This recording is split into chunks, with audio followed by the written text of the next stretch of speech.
ముఖ్యంగా ఈ నావలపల్లి గ్రామ పంచాయతీ ఇంతకుముందుకు సర్పంచ్ అభ్యర్థిగా పోటీ చేసిన నేను గత 4 నెలల కింద పోటీ చేసినప్పటి నుంచి సర్పంచ్గా నేను ఓడిపోయినా.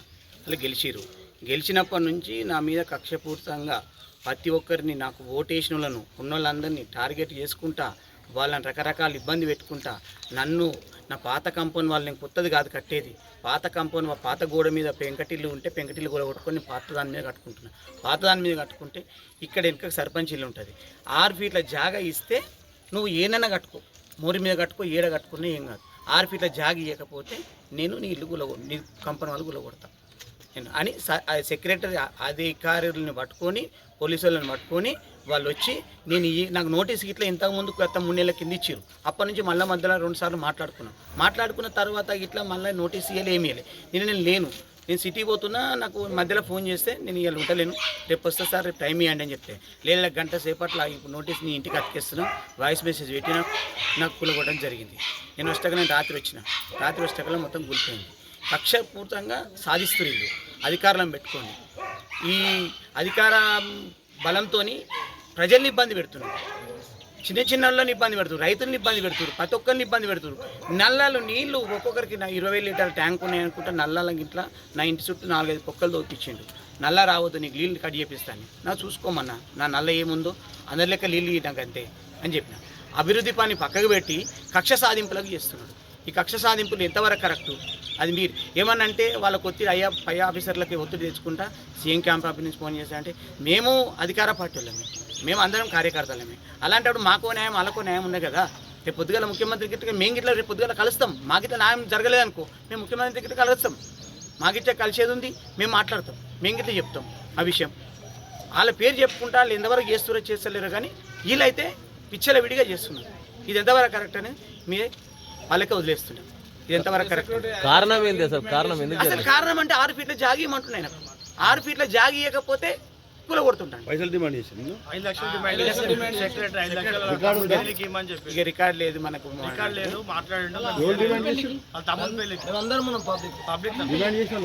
సెక్రటరీ సంతోష్ 5 లక్షలు ఇవ్వకపోతే ఇదంతా సర్పంచ్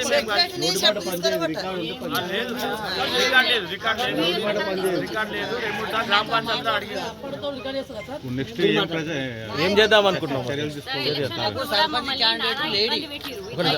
కూడా విత్డ్రా చేసుకోండి, ఒక ఓసీ మీద బీసీ నామినేషన్ అయ్యొద్దు అని చెప్పేసి మమ్మల్ని ఇబ్బంది పెడితే కూడా నాకు ప్రజలు ఉన్నారు, నేను వేస్తా, ఎందుకు రాజ్యాంగంలో రాసి ఉందా, ఎందుకు వేయొద్దు అని చెప్పేసి నేను వేసిన తర్వాత ఏమైంది, ఓసీలంతా ఒక్కటే గెలిపించుకోవాలి, వీళ్ళని ఏ రకంగానైనా ఓడిపోయాలంటే పబ్లిక్ అంతా తిరగమల్లరై నాకు తిరిగిరు.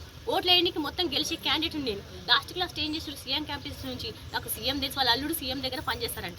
సార్ చిన్న విలేజ్ మీద ఫోకస్ చేస్తారని నేను అనుకోను, కాకపోతే వీళ్ళ పైన ఏం చెప్తురో మా మీద ఏ రకంగా వ్యతిరేకంగా చెప్తురో మాకు తెలియదు, అక్కడ ఏం జరిగిందో కూడా తెలియదు. వాళ్ళతో ఫోన్ చేపించి నానా రకాలుగా ఇబ్బంది పెట్టి పబ్లిక్ను మీకు నా దగ్గర సీఎం ఆఫీస్ నుంచి మీకు ఫోన్లు చేపిస్తాం, మీ భూములు గుంజుకుంటాం, మీకు తొవ్వలు ఇయ్యము, ఇట్లా నానా రకాలుగా పెట్టారు. కానీ నేను ఆ రోజు మీడియాకి చెప్పలేను, ఎందుకంటే అది ఎలక్షన్ కాబట్టి ఆ రోజు మీడియాకి చెప్పలేను.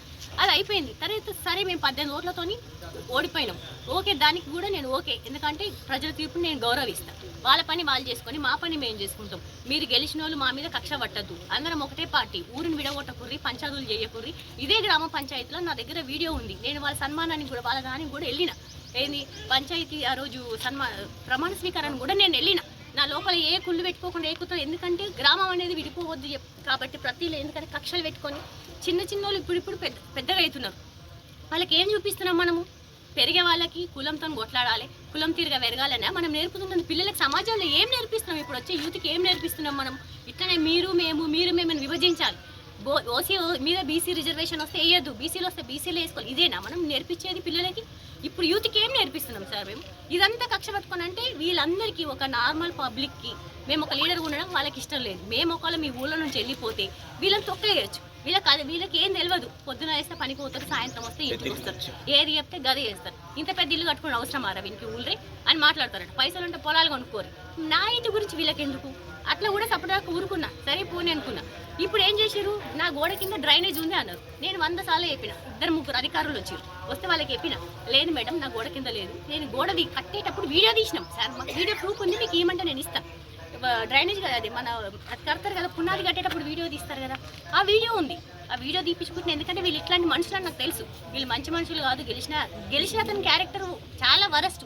ఎందుకంటే ఇంతకుముందుకి నేను కొట్టిండు, చంపేసే ప్రయత్నం చేసిండు, బీర్ బాటిల్తో కొడితే నెత్తి వలిగింది, అది కేసు నడుస్తుంది. ఆ రోజు కూడా ఎవరు న్యాయం చేయలేరు ఊళ్ళో. ఆయన మా కులము శ్రీనివాస్ రెడ్డి, ఇప్పుడు ఉన్న సర్పంచ్ భర్త శ్రీనివాస్ రెడ్డి. మళ్ళీ అధికారం మహిళలకు వచ్చింది, మహిళలు చేయొద్దా సార్? మహిళలే కదా, ఎవరైతే సర్పంచ్ అయ్యారో వాళ్ళు మాత్రమే చేయాలి. కానీ ఈయన అధికారం చేపిస్తుంది, మొత్తం ఆయన నిధులు. ఒక పంచాయత్ సెక్రటరీకి ఆర్డర్ వేయాలన్నా ఆయన భర్తనే, గ్రామ పంచాయతీలో కూర్చోవాలన్నా ఆయన భర్తనే, ఏదైనా నిర్ణయం తీసుకోవాలన్నా సర్పంచ్ భర్తనే అధికారం చెలాయిస్తుంది.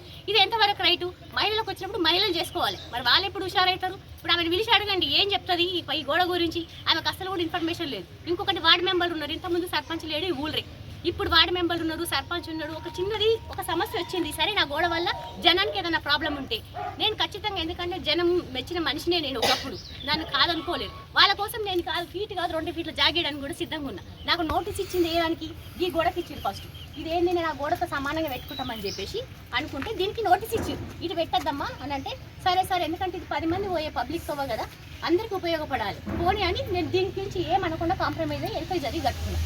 దీన్ని క్లియర్ అయిపోయింది, దీని గురించి మాకు నోటీస్ వచ్చింది. దీని గురించి సపరేట్ నోటీస్ ఇవ్వలేదు, సెపరేట్ కాదు అదే నోటీస్ పట్టుకొని మళ్ళీ దీని మీద వచ్చింది. ఎలక్షన్లు అయిపోయిన తర్వాత ఈ నోటీసు మళ్ళీ వాళ్ళ నోటీస్ అదే నోటీసు నేను రిపీటెడ్గా అమ్మ మళ్ళీ దీనికి సపరేట్ నోటీస్ వచ్చి చెప్పలేదు. మరి దీని మీద నోటీస్ ఇచ్చినప్పుడు ఎవరిచ్చిరు ఏందని చెప్పలేదు, అది క్లియర్ అయింది అన్నాడు, నేను కట్టుకున్నదాన్ని. దీనికి నోటీస్ ఇచ్చినప్పుడు దేనికని ఇస్తారు సార్ దీని మీద నోటీస్ అని నేను అడిగిన. ఇది పాత పునాది నా దగ్గర ఉంది కాదంటే ఇప్పుడు తవ్వండి, పాత పునాది వెళ్తుంది, పాత రాళ్ళు అయితే వెళ్తాయి, దాని మీదనే నేను కట్టుకుంటే లేదు డ్రైనేజ్ ఉంది దాని కింద. మళ్ళీ 1,00,000 చెప్తారు సార్ డ్రైనేజ్ ఉందని. ఇది తవ్వి కదా, అధికారులు ఏం రావాలి, గ్రామ ఊర్లందరినీ కనుక్కోవాలి, ఇది ఆయన జాగన రోడ్డు మీదకి జరిగిర్రా, నేను గవర్నమెంట్ రోడ్డు మీద జరిగితే ఖచ్చితంగా మీరు చర్య తీసుకోండి, నేను కాదని అంటలేను. నేను రోడ్డు మీద జరగలేను, నేను కొన్న జాగాలని నేను కట్టుకుంటున్నా, దానికి ప్రూఫ్ నా దగ్గర ఉంది, వీడియోస్ ఉన్నాయి, అప్పుడు తీసిన పాతది ఫోటోలు ఉన్నాయి, నేను కట్టుకునేటప్పుడు పునాది వీడియో ఉంది, అన్నీ ఉన్నాయి నా దగ్గర. ఉన్నాక కూడా మీకు నేను ఏమన్నా సార్, మీరు ఇంతమంది అధికారులు వచ్చింది కదా, వాళ్ళకి ఒక కంప్లైంట్ ఇచ్చారు, సర్పంచ్ కంప్లైంట్ ఇచ్చినప్పుడు ఆయన కంప్లైంట్ ఇచ్చిండు, నేను ఇద్దరం బాధితులమే. అలాంటప్పుడు 3వ వ్యక్తులు నిర్ణయం తీసుకోవాలి. ఊర్లో అయితే పుట్టి పెరిగిన వాళ్ళు ఉండరు. ఈ జాగ ఎవరిది, ఇది శ్రీశైలందా లేకపోతే గవర్నమెంట్ జాగా జరిగిందా? పబ్లిక్ నేను గీనే కూర్చుంటా మేడం, మీరు వచ్చి పోయేటోళ్ళని అడగండి అని అందుకని రాపిస్తానే సంతకం రాపించుకుని నా దగ్గర వాట్సాప్ వీడియో కూడా ఉంది సార్, మీకు ఫోటో కూడా ఉంది సార్, ప్రింట్ ఇవ్వండి ఇస్తా. ఆమె ఏం చేసిన వాళ్ళ గుర్తున్నది మీద పెట్టుకుంటారు, డ్రైనేజ్ మీద రాలేదు అని చెప్పేసి మళ్ళీ ఊరోళ్ళందరూ నడిస్తే వాళ్ళ జాగాలో పెట్టుకుంటారు. అది వాళ్ళు కొనుక్కున్నారు, గవర్నమెంట్ జాగా కాదు మేడం, కరెక్టే పెట్టు, డ్రైనేజే వంకర వేసారు అని చెప్పేసి వాళ్ళు ఏం చేశారు, రోజు మాకు ఫేవర్గానే రాసుకుని సంతకాలు తీసుకుని వెళ్ళిపోయింది సార్. వెళ్ళిపోయి మళ్ళీ పంచాయత్ సెక్రటరీ గారు ఏమంటారు, మీరు మాట్లాడుకోండి, మీరు మాట్లాడుకోకపోతే గోడ కొడతాం అంటే సార్ అది మీరెందుకు సార్, మీరు ఒక అధికారి కదా, మేము మాట్లాడుకోండి అంటే మాట్లాడుకోము, నువ్వు రూల్ ప్రకారమే వెళ్ళాలి అంటే లేదు మీకు మాట్లాడుకోరు. వాళ్ళకి జాగిస్తే గూలగొట్ట, జాగి ఇవ్వకపోతే గూలగొడతా అన్న రీతిలో మాట్లాడుతుండే ఆయన, అది కరెక్ట్ కాదు కదా. ఊర్లో నీకు కరెక్ట్ అనిపించిన వార్డు మెంబర్లు పిలవాలి, నోటీస్ ఇవ్వాలి, వాళ్ళందరిని అడగాలి, నేను ఉన్నప్పుడు నువ్వు గోడ కొట్టాలి. ఇప్పుడు డ్రైనేజ్ గోడ కింద ఉన్నాను, ఇప్పుడు నేను ఓపించిన డ్రైనేజ్ నా గోడ కింద లేదు, దాని నష్టపరిహారం నాకు ఎవరిస్తాను? నేను లేని చూసిన నువ్వు అధికారులను పోలీసు వాళ్ళని అందరిని జేసీపీని కూడా తోలుకొచ్చినావు, అదే జేసీపీ పెట్టి తీయనుంటివి తీసి పునాది అమ్మ ఇది ఉంది, నువ్వు గోడ ఎట్లా గులగొట్టావు కదా సార్, గోడ గులగొట్టి దాని కింద లైన్ వెళ్ళాలి కదా, మరి ఆ లైన్ వెళ్ళలేదు కదా, ఇప్పుడు నేను తోపించిన కదా లైన్. మరి అదే ఇద్దరు మనిషి జేసీపీని 2-3 వేలు పెట్టి తీసుకొచ్చి కిరాయి ఎవరి మీద నేద్దామని తీసుకొచ్చి తోపించండి, డ్రైనేజ్ ఏడు నువ్వు తోపియవా, నువ్వు ఇద్దరు మనుషులను పెట్టి గ్రామ పంచాయతీ సిబ్బందిని పెట్టి నువ్వు తోపించి ప్రూఫ్ చూసుకున్నాక గోడ గులగొట్టాలి కదా సార్. ఇప్పుడు గోడ గులగొట్టిండు, ఇప్పుడు పునాది కింద లేదు, నేను తవ్వాను మీరు చూసుకున్నారు కదా, ఇప్పుడు డ్రైనేజ్ లైన్ అక్కడ ఉంది, మరి నాకు నష్టపరిహారం ఎవరు ఇస్తారు సార్? ఇది ఎంతవరకు రైటు? కక్షపూరితంగా ఎక్కడికేసి నన్ను హింస పెట్టాలి, ఇప్పుడు నన్ను బాధ పెడితే నా చుట్టూ పబ్లిక్ జారిపోతారు. ఇంకొకసారి నేను ఎవరి వల్ల నామినేషన్ అయ్యొద్దు, ఇంకొకసారి పొలిటికల్గా రావద్దు, నేను కెరీర్ క్లోజ్ చేసుకోవాలి, ఊర్లో నుంచి వెళ్ళిపోవాలి, వాళ్ళ టార్గెట్ అది అయిపోయేదాకా ఈ 5 ఏళ్ళు నాకు ప్రాణహాని ఉంది సార్. వాళ్ళతో నాన్న టార్చర్ పెడుతున్నారు, ఒక్క టార్చర్ కాదు నాన్న టార్చర్ పెడుతున్నారు, అన్ని రకాలుగా టార్చరే పెడుతున్నారు. ఇప్పుడు 5 ఏళ్ళు కూడా వాళ్ళతో మాకు ప్రాణహానే ఉంది. కూలగొట్టిరుగా, తదుపరి చర్యలు ఏం తీసుకుంటారు మీరు నెక్స్ట్? తదుపరి చర్యలు కలెక్టర్ గారి దగ్గరికి వెళ్ళి చెప్దామని అనుకుంటున్నాం సార్, ఇది ఎంతవరకు కంప్లైంట్ ఇద్దామని అనుకుంటున్నాం. మళ్ళీ ఊర్లో నిన్న మొన్న కట్టిన సార్, వీటి మీద కంప్లైంట్ తీసుకోమని మేము కంప్లైంట్ ఇచ్చినాం. మరి సరే సార్, ఎట్లా ఊరు మంచిగా అయితే మాకు కూడా అంతా మంచిదే, మేము కూడా జాగ్రత్త పెడతాం. మరి నిన్న మొన్న సార్ అది ఈ రోడ్కి ఇక్కడ సైడ్ వీళ్ళకు లేనే లేవు, ఇక్కడ నుంచి అక్కడ వరకు మొత్తం అరుగులు కూడా కట్టుకున్నారు, వాళ్ళు కూర్చోడానికి అరుగులు కూడా కట్టుకున్నారు. ఇగో వీళ్ళ గల్లీలకైతే ఒక ఆటో కూడా పోదు. మరి అవన్నీ తీసుకోండి సార్, చర్యలు ఏమైనా ఇస్తే దాని మీద రిజల్ట్ చూపిస్తాను. నలుగురు ఇచ్చిన దాని మీదేమో ఇంత రిజల్ట్ చూపిస్తున్నాడు. ఊరందరం కలిసి మాకు పోవడానికి ఇబ్బంది అవుతుంది, ఒక లారీ లోపలికి పోతలేదని కంప్లైంట్ ఇచ్చిన దాని మీద పంచాయతీ సెక్రటరీ ఎందుకు తీసుకోడు? పంచాయతీ సెక్రటరీ ఏమన్నాడంటే నాకు ప్రెషర్స్ వస్తున్నాయి, మీద నుంచి ప్రెషర్స్ వస్తున్నాయి అంటే పైనుంచి ఒక చిన్న విలేజ్ మీద, ఒక చిన్న గోడ మీద, ఒక చిన్న మనిషి మీద ఇంతగానో ప్రెషర్స్ చేస్తే మనుషులు బతుకుతారా? పైన వరకు వాళ్ళు ఎంతవరకు తెలుసో మా మీద ఏం చెప్తున్నారు ఎందుకు తెలియదు. మేము సార్ సీఎం కాంగ్రెస్ పార్టీ ఉన్నప్పుడు ₹1,00,000 ఫండ్ కూడా ఇచ్చినాం సార్ ఎంపీ ఎలక్షన్లో ఇచ్చి కష్టపడి పనిచేస్తే ఇలా ఫలితం మాకు ఇది చూపిస్తున్నారు వాళ్ళు.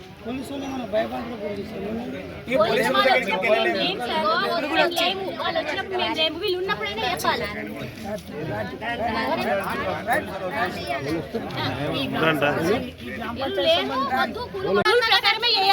ఇప్పుడు వాళ్ళకు పైన ఆఫీసులకి ఎంతవరకు తెలుసో మాకు తెలియదు. వాళ్ళ అల్లుడు సీఎం క్యాంపస్ లో ఏదో పనిచేస్తాడంట, వెంకటరెడ్డి అనే అతను సీఎం క్యాంపస్ లో పనిచేస్తాడంట. ఆయనకు ఇప్పుడు చిన్న విలేజ్ మీద అంత పెద్ద మనిషి సీఎం సార్ అయినా కానీ పట్టించుకోవాలంటే పట్టించుకోడు. ఆయనకు 12 పనులు ఉంటాయి, ఒకటే ఊరి మీద పని ఉంటాయి కదా సార్. ఆ విధంగా వాళ్ళు వీళ్ళు ఏం చెప్తున్నారో మా మీద వాళ్ళకి ఏం చెప్తున్నారో వాళ్ళకి తెలియదు. మేము కూడా సార్ కూడా వెళ్ళి ఒకసారి కలిసి వద్దామని అనుకుంటున్నాం సార్, ఎందుకంటే మా మీద వాళ్ళు ఏం చెప్తున్నారు, ముఖ్యమంత్రి ఏం జరుగుతుందో మేము ఏం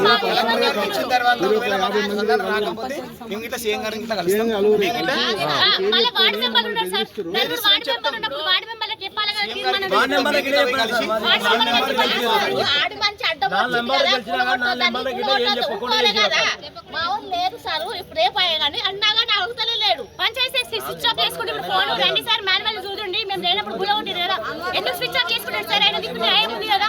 ఇలా నేను డ్రైనేజ్ డ్యామేజ్ చేసినాను అంటున్నారు, వాళ్ళు వచ్చి డ్రైనేజ్ డ్యామేజ్ చేసి ఇప్పుడు నీళ్లు పోతలేవు. ఎవరు సార్ రెస్పాన్సిబిలిటీ?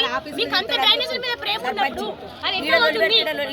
ఎవరైనా డ్రైనేజ్ చేసినప్పుడు ఇల్లు కట్టేటప్పుడైనా గోడ కట్టేటప్పుడైనా క్రాస్ తీసుకుంటాం, తీసుకోకుండా క్రాస్ వేసి మెంబర్ సార్ మెంబర్